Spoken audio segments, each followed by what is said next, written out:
Welcome to the Paths We Take podcast. I'm your host, Jordan DeSange. Let's hit a path. All right, let's get into today's sponsor. Most activewear is made to look good standing still, but the Kova House is built for movement. Now, the Kova House is brand new Australian running brand. It is for chasing PBs. It is for training. It is for your first marathon. It is for your first 5K, your first 1K.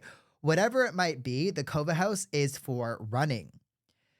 Your gear should move with you, not against you. So the Kova House is built by runners. It is tested by runners, meaning that all of the garments are tested so that runners like it, runners love it, and runners would want to wear it during their training, racing, whatever it might be. Every piece is designed with either lightweight fabrics, super stretchy, unrestricted movement, and just all day comfort in mind. So if you wanted to wear the things all day, you could. There are no distractions, no overcomplicated designs, just performance-driven apparel that actually feels good and looks good to wear too. So visit kova.house, kova.haus, and you can score yourself some great brand new running gear. They have recently launched. They have a new singlet and a new pair of shorts out currently, with a whole bunch of other things to come over the next 6 months. Thank you to the Kova House for sponsoring today's episode, and I definitely recommend this to anybody listening. All right, you guys, Reor Run is one of my favorite sunglasses brands here in Australia. They sell performance-driven sunglasses that look good, that are super crystal clear, but also have some amazing quality to them as well. It is another Australian-based brand. They are based out of Sydney, and they just sell some great looking sunglasses that can be worn for running, cycling, just walking, whatever it might be. They have something for everybody. Recently, they have just launched a brand new colorway through all of their sunglasses out there on the market. So you can get gold ones, you can get blue ones, they have pink ones. I literally have 3 or 4 different colors now. And I have not been wearing anything else for my runs. What I love about the Reor Run Sunnies is that they adapt to the changes in light that you go through while you're running. So when you're running, it's so annoying needing to always take off your sunglasses because you're going through a shady part and then you're going to the sun and this and that. These sunglasses are built to adapt to the changes of light so that you can just keep them where they are and not need to have to worry about taking them on, putting them off, whatever it might be.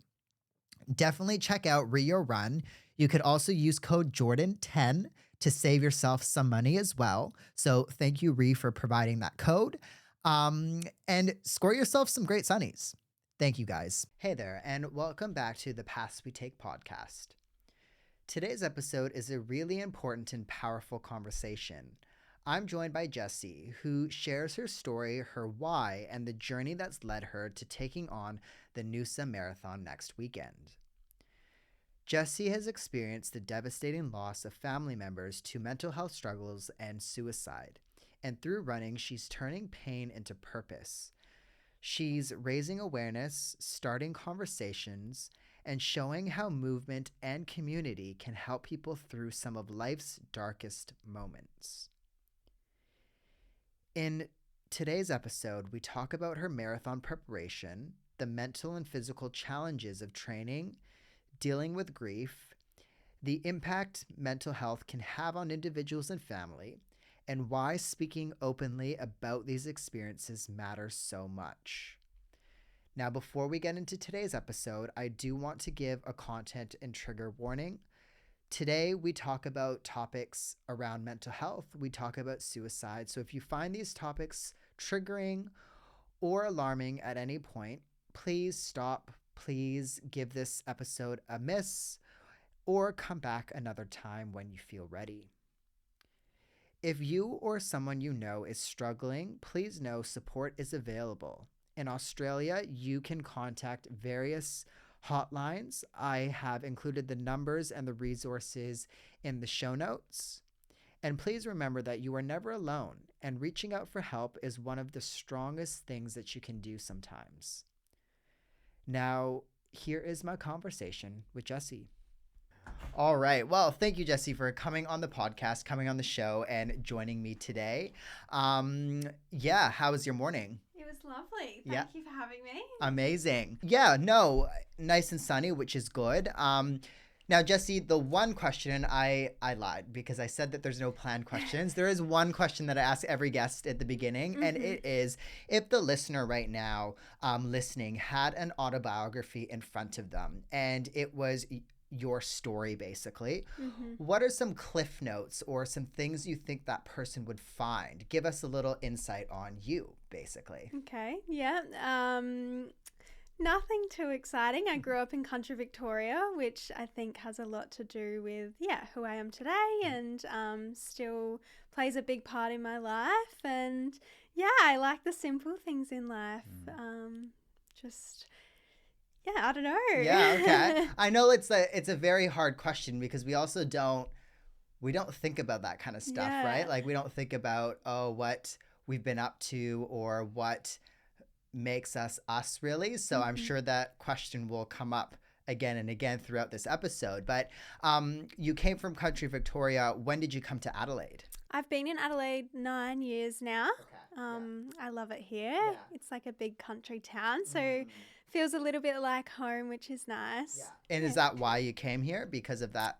Yeah, I think so. I think for me, Melbourne was a bit too big city for me, so I kind of wanted that balance between city and country life and the beach and Yeah, because I always find that fascinating, like people, because I have a few friends that have come from country Victoria. Don't ask me the names because I'm so bad with geography, but like they say something similar, like, because I would always think, if you're in Victoria, maybe everybody aspires to go to Melbourne, for example, because it's the same state. But I guess, I appreciate that Adelaide is that country town. You still have the city side of it, but then you are coastal, which is why I like Adelaide as well. Same, 100%. I'm from Vancouver, Canada, so a massive city, kind of like Sydney, kind of like Melbourne as well. So when I came to Adelaide, I'm not gonna lie, the first year or the first week, I was like, what did I get myself into? Because even 7 years ago or 6 years ago now, Adelaide was a lot different than it is now. 100%. I could not agree more. Yeah, and I was like, I don't think I could do this. I think I'm going to stay here I came for uni for the 2 years and then pack up and go back home. But it really grew on me, and now things are changing. It's growing, but it's still not that massive city like, your Melbourne, your Sydney or anything. So you get everything that you need from here, which 100%. I like. I think I couldn't agree more. 9 years ago when I got here, it was a lot slower pace and not as much happening, but I feel like now our food scene's really picked up and lots of cool bars and eateries. So I feel like that's been nice. Yeah. And I like too, and Australia, I think it's an Australia thing in general. Adelaide isn't too far from the other cities as well. Where the whole concept of, because I've gone away for the weekend, for example, I've flown to Melbourne for Friday, Saturday, flown back Sunday, and then rock up to work on Monday. And the concept was very foreign to me because in Canada, you can't do that. Right. It's you're on the plane for 6 hours. It's kind of you're spending a day traveling, really, which I really like about Australia, because even if you go to Sydney or the Gold Coast or other places that have done a weekend trip, you're on the plane maybe 2.5 hours and you still have the rest of the day, which I like. So if you wanted to get out, but I think it's still a lot of the big cities make fun of us here in Adelaide State. Which is kind of funny. I know they do, don't they? Yeah. Now, Jessie, you are running next weekend. Tell us a little bit about that. Tell us what you are doing and where you are running, and let's kind of dive into that a bit. So next Saturday, which is very daunting but exciting at the same time. So running in Noosa the full marathon, so 42 kilometers, which is a long way. Yeah, I've done it will be 18 weeks of training, which has been quite a nice amount of time, I think, to get my body into gear. But yeah, definitely keen to see the back of training, that's for sure. What has the last 18 months looked like for you? So, yeah, so tell us a little bit about like, what you don't need to get into like every day by day or whatever, but what does like for somebody who is also maybe wanting to do, a first run or something like that, what is your last 18 months kind of looked like generally? Like the training? Yeah. Yeah, it's pretty full on, especially like working full time and other life gets in the way, but just like 4 times a week kind of running, a mixture of like long runs, short runs, intervals, the rest of it. Tried to keep up a little bit of like strength through Pilates and the gym and whatnot, just to keep up that side of things as well. But yeah, it's pretty full on. I think I definitely prior to underestimated the time because like, to do a long run, which in the last few weeks, especially like to run 30 Ks on a general day is like 3 hours out of your Half day. of your morning, pretty much all of your morning's gone, really. Yeah. So that's definitely a big thing. I underestimated the time and so been a lot of early mornings and after work runs, but yeah.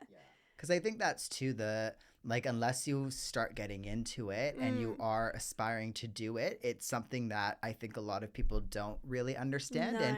And even too, like I'll be doing my 14th in July marathon, but like even now 14th, like compared to first, you still have to put in the same amount of hours and stuff like that. And you have supportive family and friends and everything, but I think like unless you've actually maybe done something similar, you don't fully grasp like the time commitment that requires. And I always love chatting with people who are maybe running their first couple or whatever, because I think that's something that comes up a lot is, you also, like you were saying, is 99% of people too are working full time when you are doing all of this other like 4 days a week training.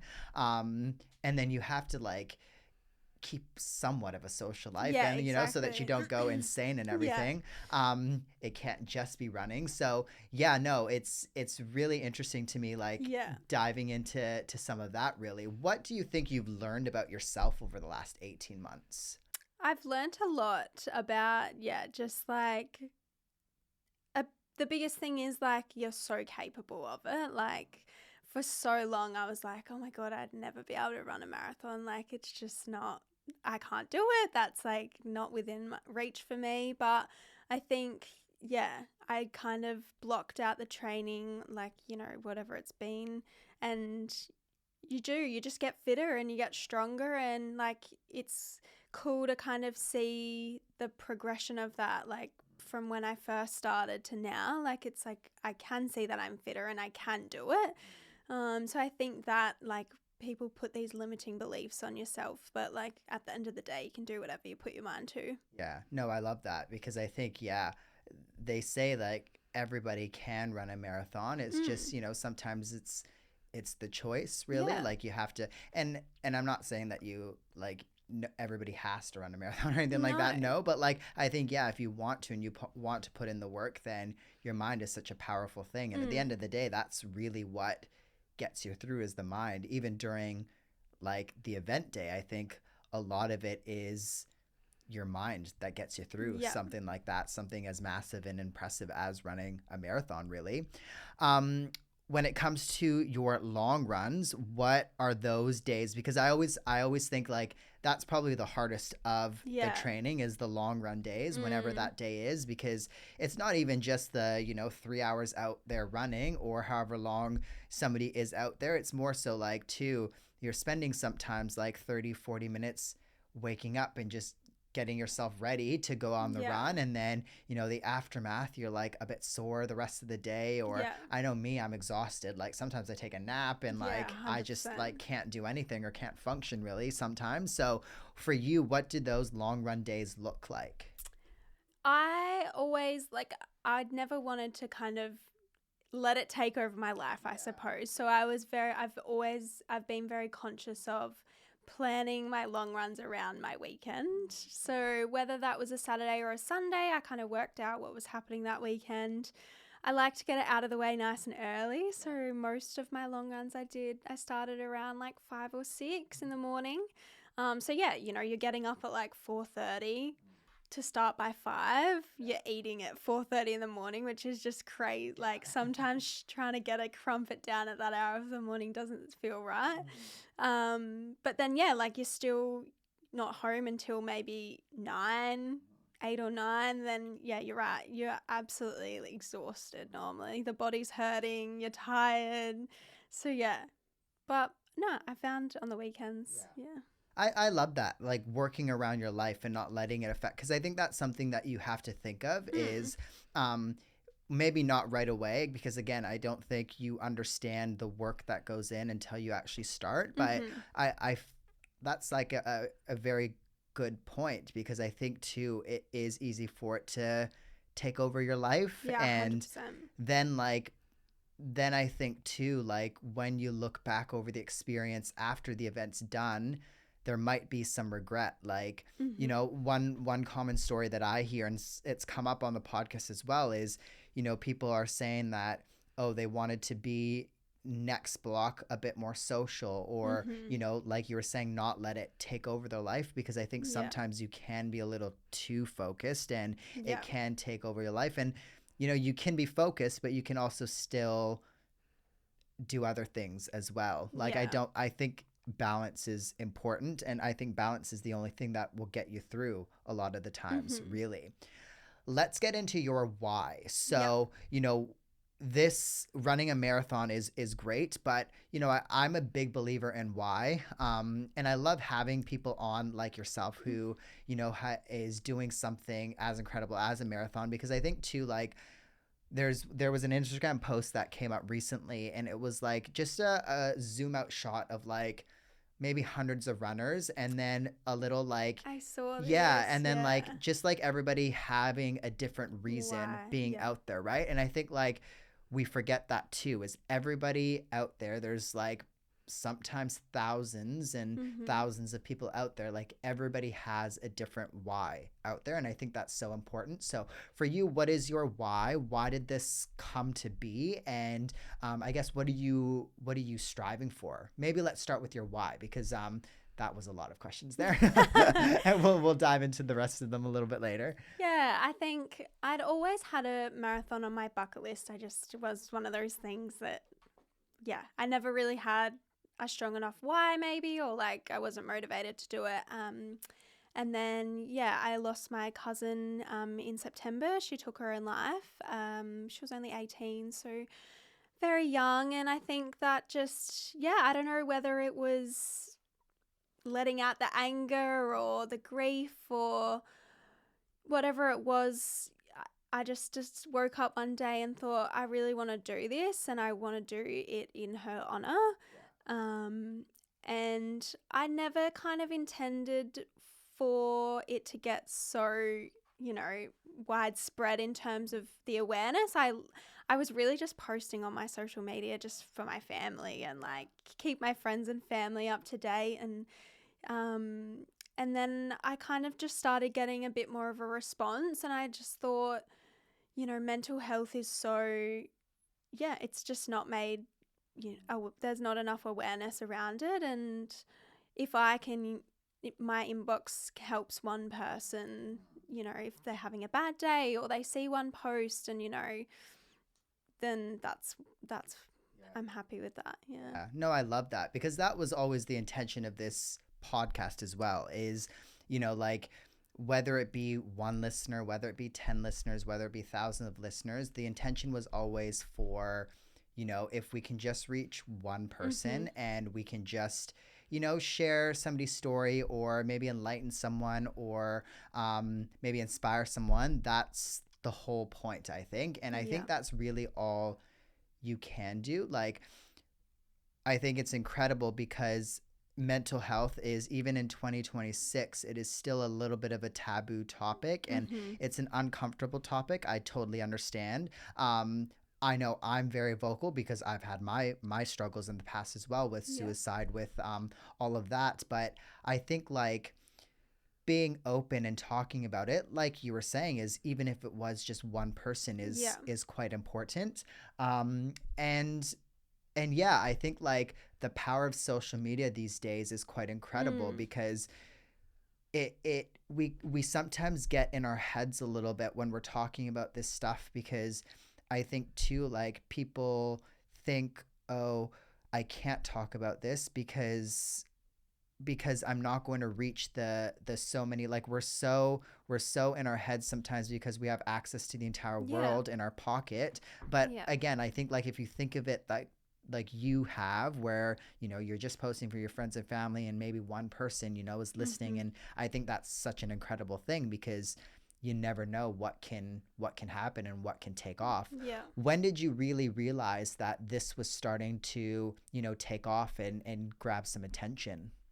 I think I already had quite a bit of a response prior to my video, but that definitely was the turning point, I would say. That kind of, yeah, got a lot of traction on social media and a lot of response. That's kind of when, yourself reached out, and Lululemon reached out, and all these kind of opportunities arose, and the opportunity to just kind of keep raising that awareness. Like, this is so out of my comfort zone being on here today.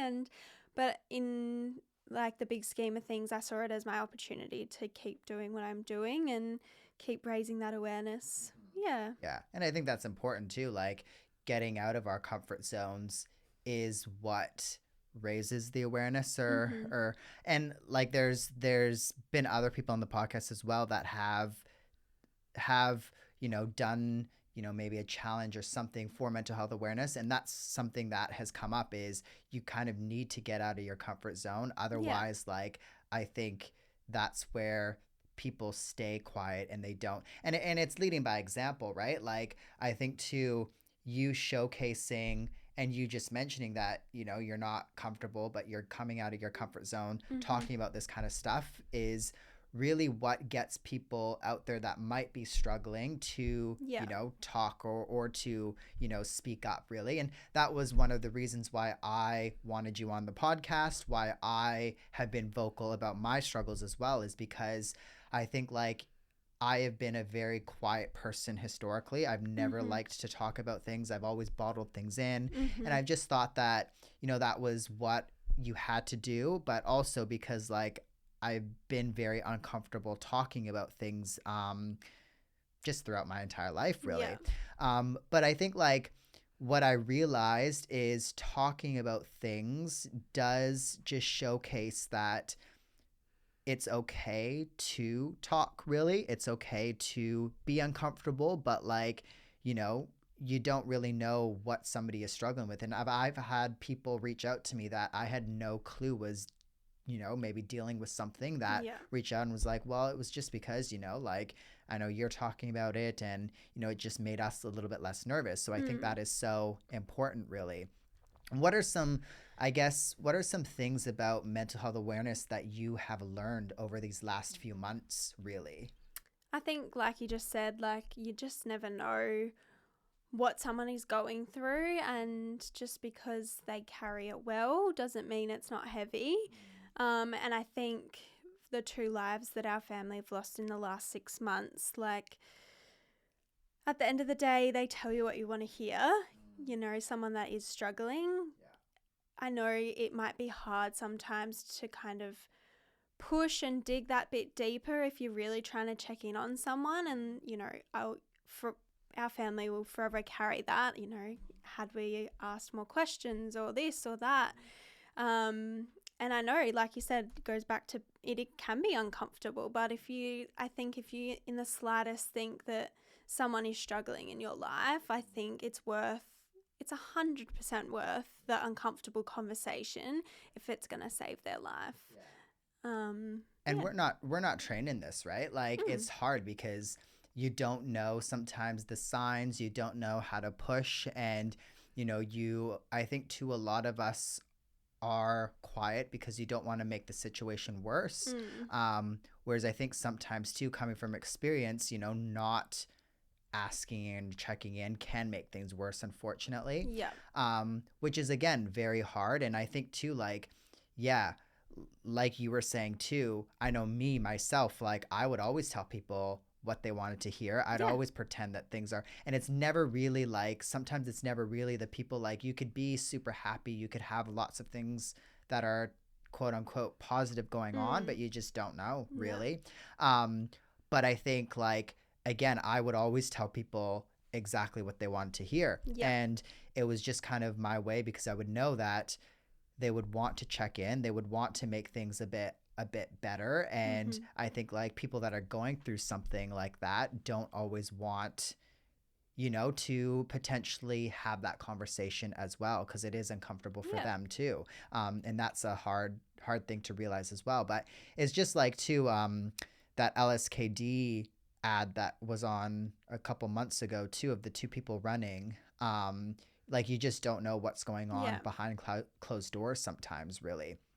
Um, when it comes to, I guess, like awareness and raising awareness and doing something similar to what you're doing, Mm-hmm. what are some strategies or what are some things that you want the listener to know? Like, how did you get going on raising awareness and, I guess, learning about this stuff yourself, really? Yeah.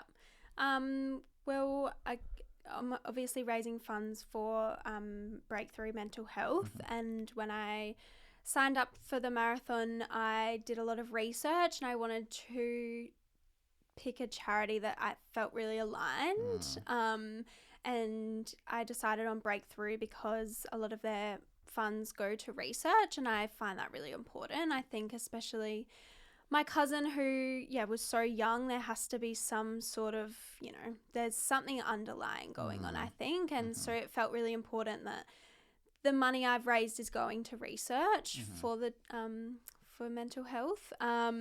So yeah, I just picked a charity that I felt really aligned with. Mm-hmm. And as I said, I just started posting on social media, and I'm very lucky. Like, I have a wonderful workplace that really wanted to get involved. So they put together the video for me, and yeah, honestly, just get uncomfortable and talk about it. And yeah, you just never know where it will lead. And, Yeah. People stop me now and ask why I'm running, and I'm happy to tell them about it, and I'm happy to say why. And yeah. And it's just, yeah, I guess like it's just the simple things, really. Like it sounds Yeah. like it's just as simple as, just starting It sometimes is. too, Yeah. right? And that's the thing too. I think like we make it so overcomplicated sometimes, and it doesn't need to be like that. It's Yeah. just, yeah, it's just starting and reaching out, really, sometimes. Thanks for getting into Breakthrough a little bit. Do you mind getting into Breakthrough? Is it Adelaide based? Give us a little bit more insight on that charity, really, and we'll include that in the show note for you listening as well, a little bit about Breakthrough. Yep. Yeah, well, when I actually selected Breakthrough, I wasn't aware that they were Adelaide based. But then, yeah, Lisa reached out and we put two and two together that it was Adelaide based, which also felt really nice and really aligned with what I was hoping to do. So that was good. And yeah, I've had a lot of involvement with them since. They reach out quite a lot, which is lovely. So yeah, Adelaide based, quite a small charity in the big scheme of things, which again feels nice and intentional because I feel like I know where the money is going. And they reach out every so often. So grateful for the amount, because for them it is, it's so much money how much I've raised. So I know that they're so grateful, so that's a good feeling as well. But I think they're doing wonderful things. Yeah, no, that's amazing. And yeah, thanks for getting into that. And we'll put that in the show notes, a little bit about Breakthrough for you listening as well, if you want to get involved. Because yeah, I think that's a very important thing as well, is choosing the correct charity that aligns with you. Like when you are going back to your why, like everybody out there has a why. Everybody is doing the event for something, out there on the Noosa stage, really.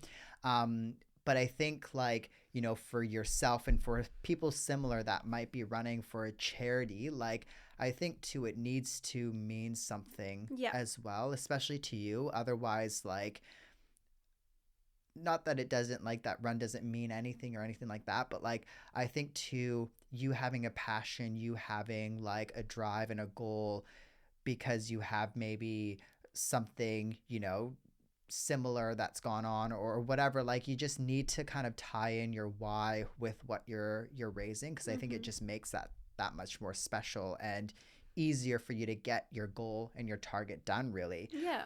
Did you have, like, when you started this all, what was the goal and what was the intention for you? A lot of people have asked me throughout, what's my goal time or what's this? And I decided before I even started that I didn't care about the time. That has never crossed my mind. I do not care still what happens next Saturday, whether I crawl across that finish line. For me, it was about obviously raising awareness, and I think at the same time, it was just about me coping with my own grief. And I think as well, again, going back to what we spoke about before, just proving that we can do hard things. And I get that life's tough and it can be hard some days, but I just wanted to show, I'm not an elite runner, but I wanted to kind of prove to myself and anyone watching that you are so capable. And whether that's, running or whether that's struggling with mental health, I just wanted people to know that, yeah, if you're having a bad day, but it's not worth losing your life over. Yeah, no, for sure. And I love that too, because again, everybody out there has a different rye, and it doesn't need to be for time. Mm. So like it's amazing that you got into that, or like your why, because that's, I think, in the running scene, a lot of people are probably going to ask you, oh, Yeah. what's your goal time or whatever. But yeah, I think like it's just amazing because it, like, in this scenario, it's so much more than Mm-hmm. out there running for a time or whatever. Yeah. What are some things you mentioned coping other than the running? What are some things, because I think too, this is something that doesn't come up, like, we don't talk about in the scheme of things, like checking in on your family too that have Mm-hmm. lost someone or that have maybe been struggling as well, because having somebody in your family that is struggling and Mm-hmm. going through something like that is very taxing on the family as well. I know it was taxing for my family. I know, Yeah. like, it's taxing for your friends and everything like that. What were some coping, and how did you kind of and how are you getting through it, Mm-hmm. really? Yeah, I think grief is something that probably isn't spoken about enough. And it's something that every day, yeah, at the moment probably looks a bit different. And there's the triggers of, a song or a name or those certain things. And it might sound drastic, but I think at the end of the day, grief will 100% change the trajectory of my life. And especially in the last 6 months, I think it puts so much into perspective about what's important and what's important to you and what you're, yeah. So I think I've put a lot of, yeah, I don't know, you've just got to be kind with yourself. Because today I feel great, but tomorrow I might wake up and for no reason at all, you'll just wake up feeling really crappy. And it is hard to explain to people that maybe haven't been through grief before. And yeah, it's something that, again, it aligns with mental illness. Obviously, they're kind of correlated in a way, but it's something that, yeah, isn't probably spoken about enough in a way of how you said, like, how do you support someone that is going through that? Because I know that I'm probably haven't been the nicest person to be around the last 6 months. I have my days and I have my moments, and I'm sure that's tricky for friends and family to kind of navigate, and it's hard to explain, but I think, yeah, you just have to be intentional. And, when you are having a down day, just really, you can sit there and really feel it, or, you figure out what makes you feel better, whether that's a coffee with a friend or whether you just get out and about. So, yeah.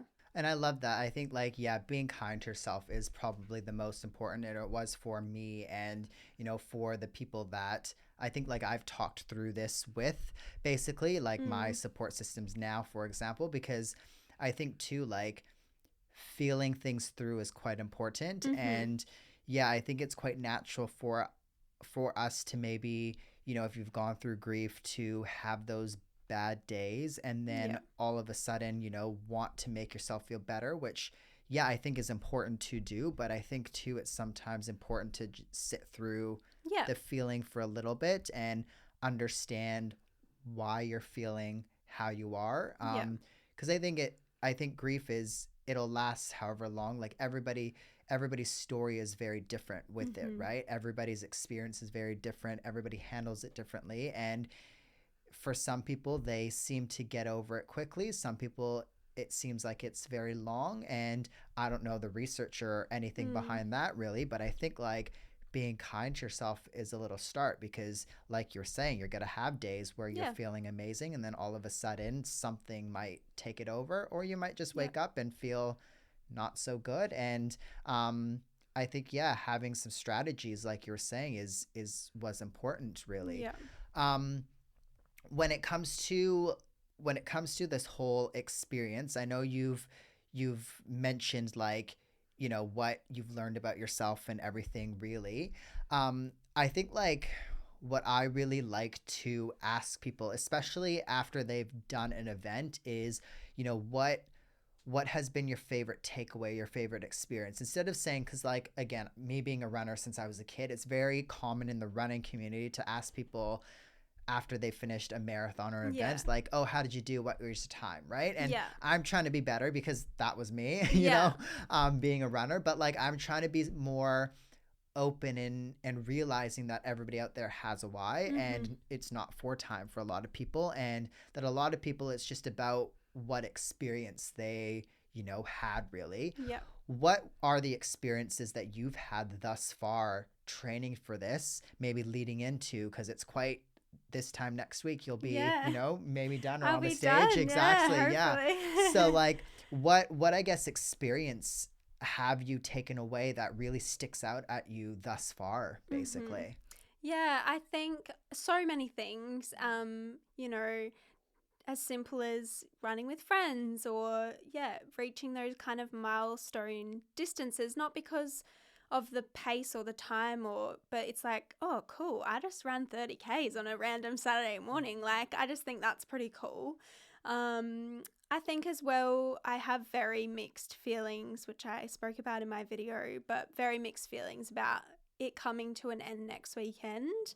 In the sense of, I'm obviously doing it in honor of my cousins that I've lost, and um, Peter, who passed away in February, knew what I was doing, and I was doing it for her daughter, and that was my why, and she was so proud of me. So I think when it comes to an end, it's going to be difficult to know that's sort of the last thing she knew I was doing, and that's sort of the last thing she's going to know about my life. So I think it's been nice, and I'll always reflect on this was for them, and whether it's crazy or not, but it kind of, every single run I've done, when you're in that dark place that's like, I can't keep doing this, I I can feel them, and I know that they're there and they're watching me, and they're my biggest supporters. So yeah, crossing that finish line next Saturday will definitely be, I'm sure there'll be tears and there'll be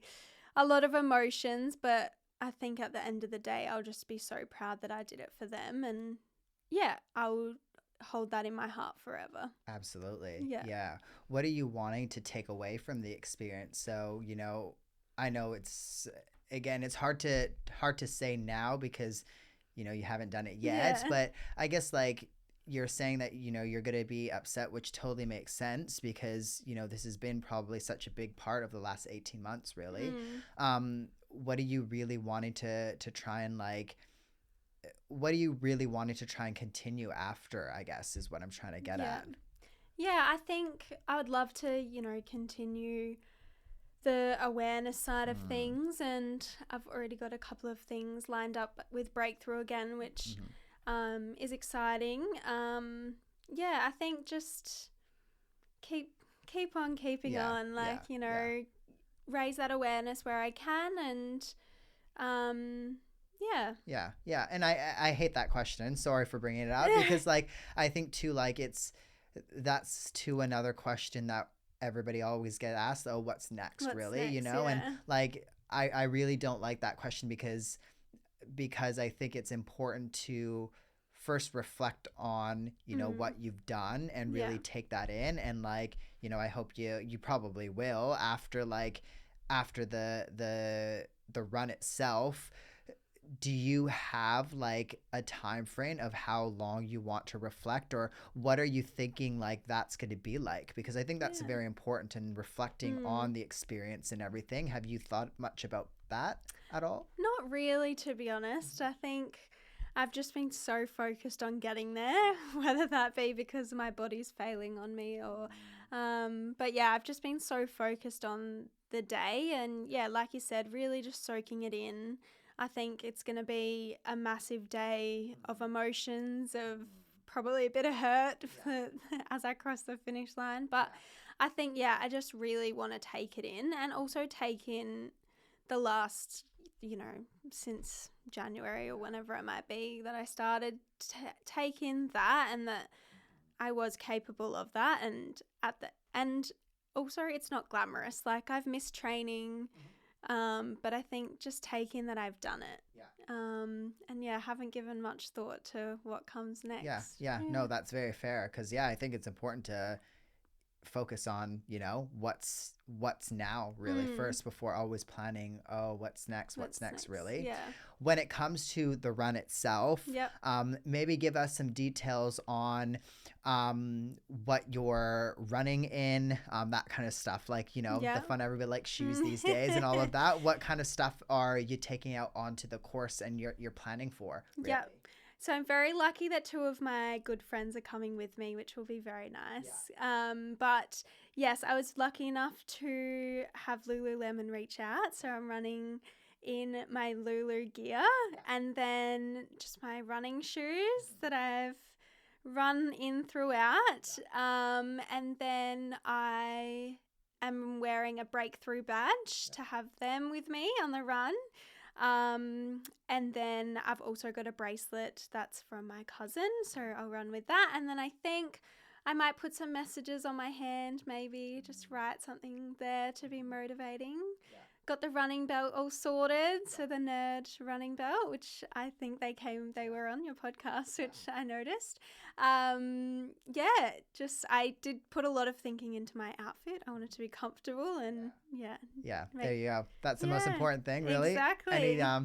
You gotta we gotta look good out there, but also comfort is so important, really, for something that impressive, really. What are you looking forward to, I guess?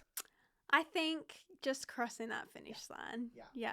I think just being there, and as we spoke about, just I've looked forward to this day for the last 18 or so weeks of training. So I think just taking it in, having my friends there, and knowing how much support I've got and how many people will be watching on.